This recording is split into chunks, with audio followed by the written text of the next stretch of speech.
Agung mempunyai pelajaran yang sangat berharga. Selain itu, ia mengaku dapat membuka makna akan rahasia gaib dan sangat berarti dalam memahami hakikat kehidupan ini secara lebih mendalam. Saat itu bertepatan dengan malam tahun baru. Agung beserta beberapa temannya mengundang grup musik keroncong untuk mengisi malam tahun baru. Semalam kami berdendang hingga habislah suara buat cuap-cuap menjadi penyanyi dadakan lah istilahnya, kisah Agung. Paginya sekitar pukul 10, kami dikejutkan oleh gemuruh rumah runtuh yang berasal dari bangunan rumah tepat di depan tempat tinggalnya. Rumah satu lantai tetapi menjulang tinggi seolah berlantai dua. Mereka berusaha menolong para penghuninya dan ternyata yang ada di rumah itu seorang ibu rumah tangga yang Agung kenal sebagai pemilik rumah tersebut. Walaupun keadaannya di seluruh badannya sudah penuh dengan debu reruntuhan, sehingga seluruh tubuhnya berwarna putih kecoklatan, tetapi masih bersyukur terhindar dari maut. Sementara rumahnya masih dalam keadaan bahaya karena sebagian bangunannya yang masih berdiri kemungkinan akan segera menyusul roboh. Ibu tersebut disuruh berlindung dahulu di tempat Agung. Para tetangga berkerumun tetapi takut untuk mendekati rumah itu karena khawatir akan terjadi runtuh susulan. Setelah 2 jam para tetangga membubarkan diri, keadaan telah sepi, tinggal kami berempat. Saya kaget, tiba-tiba di balik reruntuhan rumah itu muncul penampakan sosok lelaki yang kami ketahui sebagai tukang ikan di pasar terdekat, ungkap Agung. Padahal menurut si ibu empunya rumah, dia berada sendirian di dalam rumah karena suaminya baru singgah di rumah istri ketiganya. Memang terkesan naif si ibu ini, pikir Agung dan 3 orang temannya. Sudah dimadu, rumahnya malah roboh. Tanpa mau berapriori, lelaki itu dipanggilnya agar menjauh dari rumah itu dan berlindung di rumah Agung. Ia melompati pintu pagar yang keadaannya digembok dari dalam.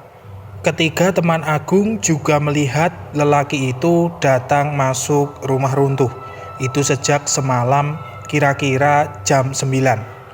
Agung saat itu berpikir mungkin tukang ikan ini semalam hingga jam 10 pagi saat kejadian runtuh ia sedang membersihkan ikan, sehingga belum kelar hingga pagi harinya. Hari sudah gelap, sepi, gerimis rintik-rintik. Rumah roboh itu mirip rumah hantu, berantakan, gelap tak berlampu. Semua penghuninya sudah mengungsi. Si ibu empunya rumah telah dijemput suaminya. Jarum jam menunjukkan pukul 8 malam. Tak ada angin, tak ada gempa, tiba-tiba muncul suara menderit kencang diikuti suara yang lebih bergemuruh ketimbang pagi tadi. Runtuh susulan, pikirku. Benar saja, rumah itu benar-benar ambruk. Padahal rumah besar itu baru berumur sekitar 8 tahun sejak dibangun. Jam 10 malam, nggak tahu kenapa tiba-tiba di kompleks perumahan itu suasananya malah menjadi semakin sepi mencekam. Anak-anak kecil biasanya masih berada di taman bermain seberang rumah. Tapi kali ini sungguh mencekam, apalagi bagi anak-anak. Listrik tiba-tiba mati, gelap, hitam pekat. Lalu terdengar suara, sepertinya suara seorang kakek-kakek sedang uluk salam dengan suara bergetar. Kula nuwun Den. Agung bergegas ke depan rumah yang sepi dan gelap. Tak terdengar suara angin dan binatang satupun. Tampak sosok laki-laki itu berdiri di depan pintu. Anehnya, pakaiannya seperti zaman ratusan tahun yang lalu. Siapa gerangan kakek ini? Rambutnya telah memutih semua, kulit menghitam keriput, kurus kering, tampak tonjolan tulang belulangnya agak bungkuk, tetapi baunya seperti ratus atau dupa manten. Agung berpikir ini bukanlah manusia sembarangan. Agung bertanya pada kakek itu dengan bahasa Jawa halus. "Kakek siapa? Hendak kemana? Ada perlu apa? Adakah yang bisa saya bantu?" Kakek itu diam sejenak, sorot matanya sangat tajam memandang Agung. Agung menangkap getaran energi yang sangat besar. Kakek ini benar-benar orang linuwih, gumam Agung dalam hati. Pelan, kakek itu mengeluarkan kata-kata dalam bahasa Sanskerta dan Jawa Kawi yang kurang jelas. Agung coba menangkap maksud kakek itu dengan mengerahkan ingatan kosakata Sanskerta dan Jawa Kawi. Ternyata kakek itu ingin ikut bersama Agung. Belum sampai aku menjawab maksud kakek itu, lalu aku mendengar suara istriku dari dalam kamar. Jangan ikut kami, Mbah. Jangan masuk. Silahkan di luar saja." Aku menangkap apa yang dimaksud istriku. Ucap Agung menirukan kekhawatiran istrinya. Lalu Agung bertanya, "Kakek siapa?" "Saya Empu Suno, Nak," jawab si kakek.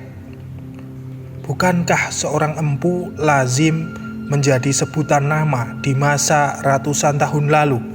Agung coba lebih konsentrasi lagi. Ternyata dia adalah manusia yang hidup ratusan tahun lalu. Si kakek bukanlah badan wadak tetapi badan halus.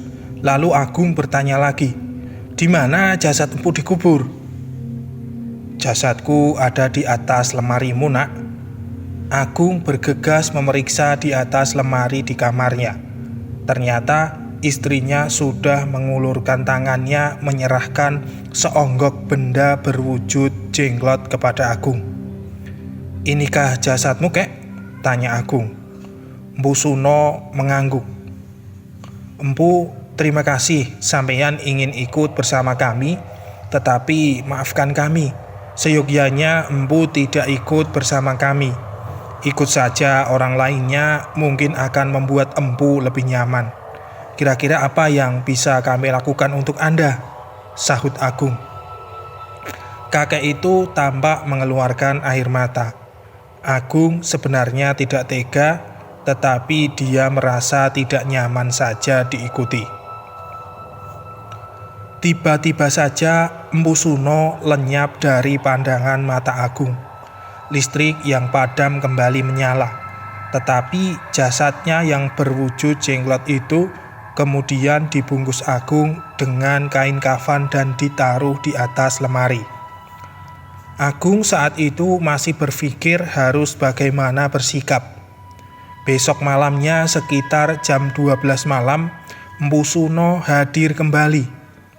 Agung melihat ia menunggu di teras depan rumah. Dihampiri Empu Suno, sekalian Agung membawa teh manis untuknya, tapi Empu Suno menolak. "Terima kasih, Nak. Saya sudah tak bisa makan minum seperti manusia umumnya, melainkan harus makan minum darah. Bukan darah manusia, tetapi darah binatang di mana saja yang dapat saya ketemukan." Begitu katanya. "Kenapa Empu Suno nasibnya sedemikian rupa dan sampeyan hidup pada abad berapa?" "Aku hidup kira-kira sudah 1400 tahun yang lalu, Nak. Aku termasuk orang yang sangat sakti mandraguna, sulit mencari tandingannya. Karena kesaktianku yang sangat tinggi itu membuatku merasa takabur, menjadi tak percaya lagi pada Hyang Wisesa. Selain itu, aku juga memiliki ilmu keabadian agar supaya badanku kekal dan tak akan mati," jawab Empu Suno. Agung berpikir dan bertanya dalam hati, tiap orang semakin tua usianya maka badannya semakin pendek dan mengecil pula. Apakah Empu Suno yang panjang badannya hanya tinggal 5 cm itu karena sudah hidup selama 1400-an tahun? Laki-laki itu memberanikan diri untuk bertanya, "Empu, kenapa Anda tidak meninggal dunia hingga saat ini?" Jawaban Empu Suno mengejutkan. "Hingga saat ini aku tak bisa mati, nak. Tetapi keadaanku sangat tersiksa. Aku tak bisa makan selain darah yang menjijikkan. Aku tak bisa mati dan bumi pun menolak jasadku, sehingga jasadku tak membusuk dan hancur kembali menjadi tanah. Semua sudah menjadi karma yang sukma atas semua kesalahanku yang teramat berat mengingkari yang sukma. Maka setiap hari tiada henti, aku hanya memohon ampunan kepada yang sukma supaya bisa mati dan jasadku diterima bumi. Lalu apa yang bisa aku lakukan untuk Empu Suno?" "Nak, jika berkenan, mungkin orang seperti istrimulah yang bisa menolongku." "Menolong bagaimana, Empu Suno?" tanya Agung. Empu Suno melanjutkan, "Menolongku untuk memohonkan ampunan kepada Yang Wuhud, menyempurnakan agar aku bisa mati," balasnya. "Baiklah Empu, kami akan berusaha menolongmu, tetapi semua tentu tergantung kemurahan Gusti Allah," sergah Agung. Empu Suno menyergah juga, "Allah itu siapa, nak?"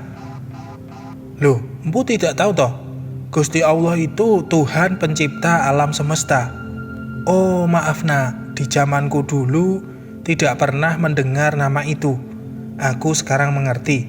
Gusti Allah itu tidak lain Yang Wuhud, Yang Sukma, hanya berbeda cara menyebut manusia zaman dahulu dan sekarang." Entah kenapa tiba-tiba Empu Suno menghilang lenyap. Agung terheran-heran. Ini bukan mimpi, bukan juga hayalan. Mengapa bisa terjadi dan dialami hal aneh seperti itu? Agung menyesal lupa tidak bertanya mengapa kehadiran Empu bersamaan dengan peristiwa rumah ambruk itu. Adakah kaitannya? Belum lama dia berpikir dan bertanya dalam hati dan siap melangkah masuk rumah. Tiba-tiba Agung merasa ada sesuatu yang ganjil di belakangnya. Saat dia menoleh ke belakang, rupanya Empu Suno datang lagi dan berkata, "Nak, aku di sini karena dahulu aku dimiliki oleh Suparlan." Empu Suno menyebutkan nama suami si ibu pemilik rumah ambruk. "Aku dijual dengan harga ratusan juta, kemudian uang hasil penjualan jasadku dibelikan rumah yang sekarang ambruk itu." Agung tak bisa berkata-kata lagi, hanya terkesima, dan Empu Suno tahu-tahu sudah lenyap lagi. Agung segera beranjak masuk ke dalam rumah. Dia lantas menceritakan kejadian tadi pada istrinya. Tetapi rupanya istrinya sudah mengetahui juga, malah sudah menyusun rencana kapan akan mencoba menyempurnakan Empu Suno. Maka dipilihlah hari Senin untuk melakukan doa penyempurnaan. Agung tak pernah tahu dan menguasai bagaimana doa, rapalan, mantra penyempurnaan permohonan ampun itu.